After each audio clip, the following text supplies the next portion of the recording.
एक छोटे से गांव में मिनी नाम की एक बिल्ली रहती थी। गांव के सब लोग उसे प्यार करते थे, लेकिन एक बात सब जानते थे, मिनी का दिल सबसे ज्यादा चिकन पर आता था।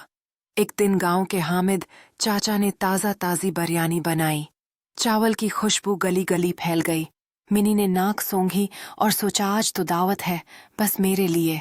वो आहिस्ता आहिस्ता चुपते चुपते बावर्ची खाने में दाखिल हुई। हामिद चाचा बिरयानी हिलाने में मसरूफ थे और मिनी मेज के नीचे से आहिस्ता आहिस्ता चढ़कर ऊपर आई। जैसे ही मौका मिला, उसने एक बड़ा सा चिकन का टुकड़ा मुना में पकड़ा और भागने लगी। लेकिन किस्मत ने शरारत की। उसका पांव हामिद चाचा के टीन के ढक्कन से टकरा गया।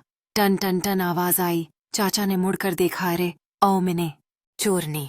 गांव वाले हंस हंस कर लोटपोट हो गए, क्योंकि मिनी चिकन लेकर ऐसे भाग रही थी जैसे किसी रेस में हिस्सा ले रही हो। आखिरकार वो छत पर चढ़कर आराम से चिकन खाने लगी और नीचे खड़े लोग मजे मजे से उसे देखते रहे।